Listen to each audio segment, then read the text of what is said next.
maintenant, les muscles, les gros muscles. Est-ce qu'il y a des gens qui ont vu Roadhouse ici, dans le chat? Je sais que le film a fait, à peu près comme tous les films de plateforme, des records d'audience à la sortie.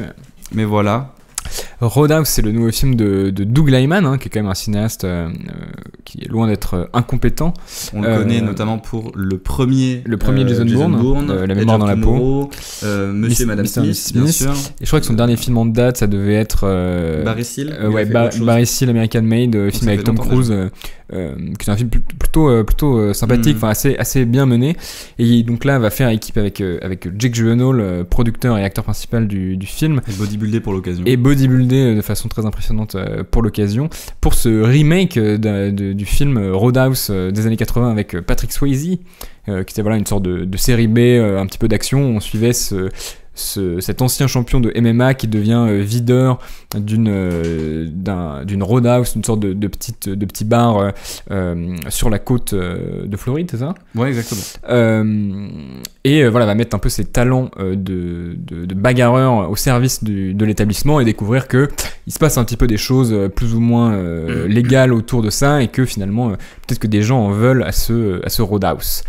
Loïc, est-ce que tu t'es régalé devant les muscles bandés de Jake? J'ai presque envie de te laisser commencer, parce que je pense que mon avis va venir plutôt comme une sorte d'opposition au tien, et d'autant que je développais sur Pas de Vague, donc vas-y. C'est vrai, c'est bien noble à toi. Non, en fait, je trouve que c'est un film paradoxalement extrêmement peu intéressant. Je trouve, on aura des réserves tout à l'heure sur Drive Away Dolls, qui je trouvais un film très raté. Là, je trouve que c'est un film purement médiocre, qui à la fois est je trouve très peu intéressant, et en même temps intéressant en tant que ce qui peut être représentatif de ce qu'on pourrait appeler, en grossissant un peu le trait, le carcan standard esthétique du film de plateforme.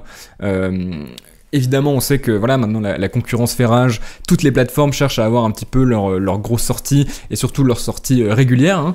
Il faut tout simplement occuper la place des bandes infinies de contenu qui irriguent les spectateurs. Il faut que tous les mois, les gens se disent je vais garder mon abonnement, je vais pas me désabonner parce exactement, qu'il y a de nouvelles sorties un peu à récupérer. Et donc le film est sorti à grand renfort d'effets d'annonce, ce qui a fait qu'il est, comme tu le disais, a atteint un record. Peut-être c'est le film le plus vu de Amazon Prime Video, qui est la plateforme sur laquelle il est sorti. Et en fait, je trouve que c'est un film qui à toutes les étapes, on va dire, en tout cas tout ce qui est produit esthétiquement à partir du film témoigne de cette envie de créer un produit qui dure 2 heures et remplisse une case de contenu sur la page d'accueil d'Amazon Prime. À la fois le fait que ce soit adapté d'une sorte de licence un peu pseudo-cool des années 80, qui est absolument aucune attache avec la réalité du monde d'aujourd'hui, ce qui fait que c'est un film extrêmement daté à plein de niveaux, je trouve extrêmement ringard, à la fois dans la façon dont les personnages sont introduits comme des espèces de badass, les punchlines qui sortent à tour de bras.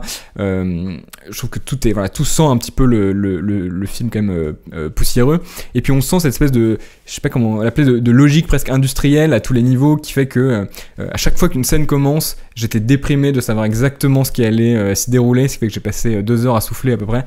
Et en fait, c'est une sorte de presque de film un peu robotique, qui avance comme ça en pilotage automatique. On retrouve exactement à je sais pas, la 23e minute du scénario, qui doit être conseillé par tous les livres de scénario, le moment où le personnage féminin qui va devenir l'intérêt amoureux du héros arrive dans le film, leur première rencontre un petit peu chafouine, et en même temps on comprend qu'ils vont se revoir, et tout est comme ça, une espèce d'enfilement programmatique absolument consternant du début à la fin. Tout ce qui touche vraiment à la capacité du film, je sais pas, à l'incarnation, à la narration, au développement de personnages, est vraiment médiocre. Là, on vient de voir une image du méchant du film, d'un des méchants du film, en tout cas on va dire un des commanditaires, qu'on découvre sur son yacht en train de se faire raser, alors que on est en pleine pas en pleine tempête, mais disons qu'il y a beaucoup de houle sur le bateau, donc on lui déconseille de se faire raser, et il dit non, mais mon capitaine m'assure qu'il peut tenir le bateau, donc je me fais raser alors que la mer est déchaînée, et il se fait couper 1 fois, 2 fois, et à la 3e il va mettre une patate dans la tête du conducteur du bateau, et voilà, et tout le film est fait de scènes comme ça atroces, absolument qui n'existe, on va dire, que pour remplir mécaniquement une case de scénario, de dire qu'il faut le moment avec le méchant, le moment où le héros est battu et va se relever. Et en fait, tout est comme ça. C'est un film qui m'a vraiment, que j'ai trouvé vraiment déprimant, peut-être un des pires films que j'ai vu cette année, honnêtement, mais presque pas tant parce que, comment dire. Je trouve que c'est à la fois un mauvais film de plateforme au sens où techniquement il y a plein de choses qui vont pas et que avec ce même carcan extrêmement standardisé on peut faire quand même énormément, vraiment beaucoup mieux que ce film-là. Mais en soi, je trouve que le film c'est presque plus terrible que ce soit pas exceptionnel, quoi. Je pense à un truc plus ou moins anecdotique, mais qui est l'utilisation systématique de courtes focales. Vous savez, c'est ces focales qui font que tout a l'air un peu déformé, on voit comme ça avec un très grand angle de vision, et que ce film utilise très très fréquemment, et parfois des focales vraiment très courtes à certains moments, et qui est devenu une sorte de, je ne sais pas trop pour quelle raison, un peu de standard aussi de la plateforme. Enfin, toutes les séries, j'ai l'impression, qui sortent, et que j'essaie de regarder, et après j'ai envie de me tuer, toutes les séries qui sortent sont comme ça tournées en courte focale. Il y a tout un tas comme ça de choix qui sont pas des vrais choix que fait le film, quoi, qui sont vraiment des choix par défaut, exactement, voilà, des choix par défaut. Je trouve que le film avance comme ça avec une morosité au gré de la houle, absolue, au gré de la houle. Loïc, toi tu sauves un peu plus certaines séquences. Moi c'est un film, même en fait on voit les images là, c'est un film qui a été vraiment pensé autour du MMA, littéralement. Conor McGregor qui incarne le grand méchant du film, c'est un peu la superstar du MMA mondial. Pendant un temps c'était littéralement le sportif le plus payé au monde, et là il vient de prendre sa retraite il y a quelques temps, et donc il incarne pour la première fois, j'ai envie de dire, son propre rôle en fait dans le film, parce quasiment, que oui. Il a évidemment son corps, ses mouvements qu'il connaît très bien parce qu'il a passé sa vie à les faire, et il a cette sorte d'animalité, cette sorte de bestialité qui est juste évidemment, qui est heureusement presque même pour le film joué un peu au second degré, c'est-à-dire que il n'essaie pas d'en faire une sorte de bête, de monstre terrifiant, mais justement il l'incarne même dans ces sortes de scènes. Oui, il y a une sorte de décalage comique de dire que c'est un peu le cliché du gros bras. Voilà, exactement. Et je pense que s'il l'avait joué premier degré, ça aurait pas marché du tout. Et que là, en tout cas dans les scènes de combat où il est présent, même les scènes de combat de Jake, moi je les trouve vraiment, vraiment sympas, dans la mesure où elles épousent comme ça cette question du MMA, qui est une sorte de petite arène, une sorte de petite cage autour de laquelle sont fixées des caméras. Donc je pense aussi en courte focale en général, pour essayer de saisir les corps et toutes les petites aspérités des déplacements, des petits mouvements, la sueur, etc. Et le film comme ça s'intéresse, il y a aussi cette figure de la cage qui protège les musiciens qui changent un peu tous les soirs, mais donc il y a tout le temps cette sorte d'idée de faire des plans un petit peu longs, même si c'est sûrement des faux plans longs camouflés dans du montage. Mais il y a cette sensation, en tout cas là, des mouvements et des coups qui sont vraiment hyper prégnants du MMA. C'est la violence d'un coup, mais qui n'est pas spectaculaire comme un coup d'art martial ou un peu d'un cinéma un peu plus spectaculaire en termes de combat. Là, c'est vraiment juste des coups de poing dans une tête, et ce qui est terrifiant, c'est presque plus que l'image, c'est aussi le son. Parce que le son dans le film, au niveau des scènes de combat, je l'ai trouvé assez âpre. Vraiment, il y a une sorte d'évolution comme ça. On avait saisi à partir de Fight Club une nouvelle façon de travailler le son des coups. Tout à l'heure, je vous passerai un mini extrait de Roadhouse. L'original, c'est pas du tout les mêmes sons, et même dans le premier Jason Bourne que j'ai re-regardé un peu pour l'occasion, mais même ceux de Peter Greengrass, etc. Pendant longtemps, on avait plutôt des trucs très presque cartoonesques, BD, et maintenant on tend plus à une violence, mais on sent le muscle, on sent l'os, on sent les tendons s'affaisser en fait sous le poing. Et ce qui est vraiment le côté intelligent du film, c'est d'avoir vraiment mis Jake Gyllenhaal à un entraînement de MMA massif. Ça se voit, même le film de temps en temps le montre de façon un peu ridicule, du style mettre ses pectoraux en amorce des plans, notamment dans la scène du bateau où la femme vient le voir. Il est torse nu vraiment 75% du film. Ouais, c'est ça.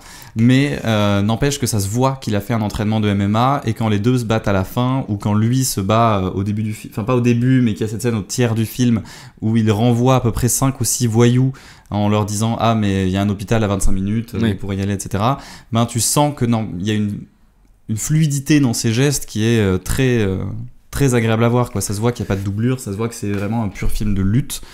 Et Le problème, c'est qu'il y a tout le reste, quoi. Bah, je trouve d'autant plus que finalement la façon dont les scènes de combat sont filmées ne leur rendent pas forcément justice. Alors, je trouve pas que les chorégraphies soient incroyables, mais comme tu l'as dit, il y a plus un truc presque de brutalité, de dire les corps s'entrechoquent et c'est pas forcément gracieux, quoi.